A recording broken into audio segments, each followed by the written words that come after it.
arrived at my destination, this secret location where the tapes have been stored by Rocket Records. I now have to sign myself in. I will go to the keypad here and see if I can get a response. Enter number, press call. Please wait while your call is connected.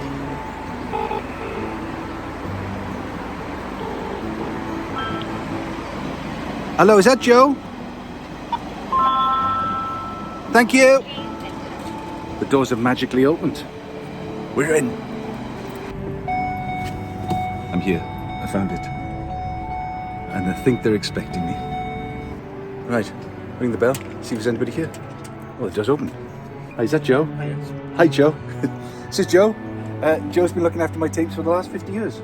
Well, I haven't been in quite that long. Okay, right then, let's go in. What? Here's where you've been. Oh, Malpo. One of two. Terrific. And these are all the rest of the Rocket tapes as well. Yeah. Joe, thanks ever so much for looking after them for me. So I'm going to take them now to a place called the Copyroom, FX Rental, and then they'll see if they still sound any good. Yeah, I'm digitising. Digitise them. Oh, lovely. Very exciting. So I've got the tapes. I've signed a non-disclosure agreement to say I'll never say where this storage unit is. And now I'm off to the Copyroom, FX Rentals, to get the tapes transferred. First time I've heard them in 50 years. It's a funny feeling. It's a very funny feeling.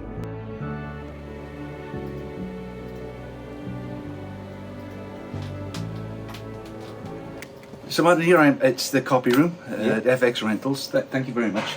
Our pleasure. And basically, you do everybody's sort of archiving because you've got every form of tape. Yeah, basically all the machines going back from like the 60s till now, all the formats, even the short-lived digital tapes, kind of got whatever it takes to try and make an effort to bring it back into the modern world. So these are 50 years old. Problems that we might have had that we haven't had, because I'm apparently trying to smell whale oil or mechanic oil or Exactly, yeah. So a lot of the tapes, like from the 70s and later, will need baking before they're able to transfer, just because any moisture can kind of like bind into the materials that were used to bind them back in the day. But thankfully your tapes, because they're around like 75, 76, are just on the cusp of when the whaling laws changed and a material used in the binder of the tapes wasn't legal anymore. So thankfully your ones are actually just past that and have been completely fine. But So you can open the box and you can smell. yeah, where they're exactly. gonna be And it's used like for. a few years of it gradually starting to change, where you would like, it's often like the first thing, it's like a smell test when they're on that kind of thing. So you can you can smell when the formulations change. It's a bit surreal, but you know, it's not only our ears we're using. And as it's going down onto this, I remember this song. I remember recording it 50 years ago. We're taking every output from the tape, and then you're putting it into digital, and that's what I'll get back to remix Exactly, again. yeah. So we're going out of the 16 track, and then it's going through this Dolby unit, which is one of the original ones, which they've both been calibrated. So they're basically as close to equivalent as the machine would have been set up when you recorded it, and then just the modern side of it just basically is as transparent and clean as possible. So you just get as honest a representation of what was going on 50 years ago, hopefully. That's amazing. It's amazing.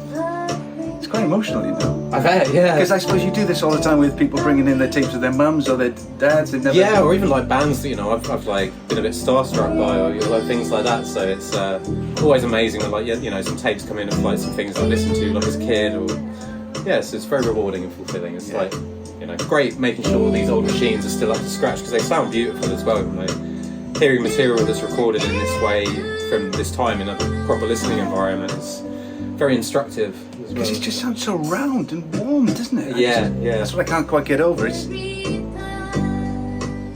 But we have to make sure that, you know, all the equipment is like up to scratch, so that if we're, you know, when we're transferring something, it's only going to be done once. Say the archive is like the physical asset is destroyed afterwards. Oh, wow. We need to make sure that like the best possible transfer is done, because, you know, that's replacing it. So yeah, it's great space to listen to music in. I probably better let you get on with it, didn't I? This is brilliant. Thank you very much indeed. Oh, my pleasure. I'm very Yeah, excited. Thanks for bringing your tapes in.